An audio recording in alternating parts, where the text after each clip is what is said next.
I've got a solution to this problem with a sea of plastic, okay? As I said in my last video, the first one, in the Japanese language, they use, when they print something out, they're basically using characters to paint pictures. And the same character that represents the word setback also represents the word opportunity, okay? We got a problem. We got a whole bunch of recyclable plastic just sitting right there, the size of Texas. So if you were to say, okay, let's say we're going to clean up this mess, haul everything off. Well, you're talking about a big effort, international, everything else. So it's kind of good the problem is so bad because, you know, the size of Texas, we got recyclable material that's going to last for a while. Not only that, but that much stuff washed up into one spot. Imagine how much else could come there or somewhere else, okay? But basically, the problem is, see, back during Vietnam, we had an industrial base. The economy was never as good as it was during Vietnam.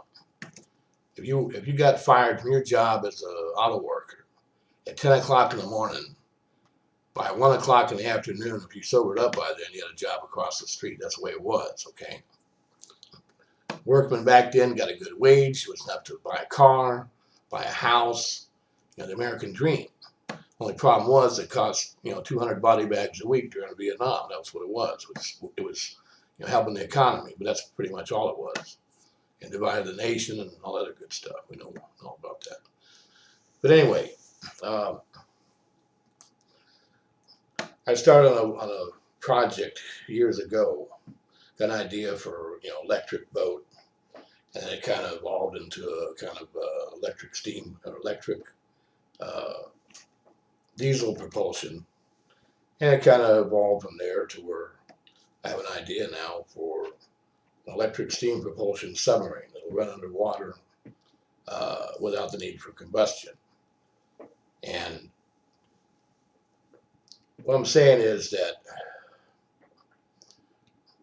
this idea I have could very well be leveraged into, you know, $2 trillion freaking dollars, for crying out loud. That money could be leveraged to pay for something else, something I've been working on for a long time, a bonus for every Vietnam era veteran, $200,000 each. And that's one thing I've been working on.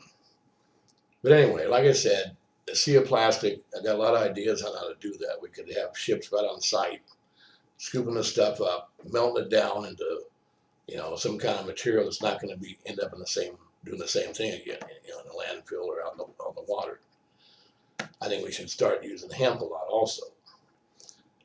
Another idea, you could have these, you know, like a ton of recyclables stuffed into a big hemp sack. Have maybe 2 or 3 layers of, you know, 2 or 3, you know, bag 2 or 3 times.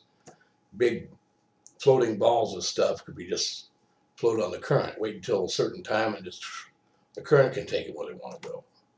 You know, you could take that stuff up right there and send it on ships to England, for crying out loud. I like to see those docks revitalized, you know. There's a lot of things can happen. We're talking about an international effort to clean up the sea of plastic.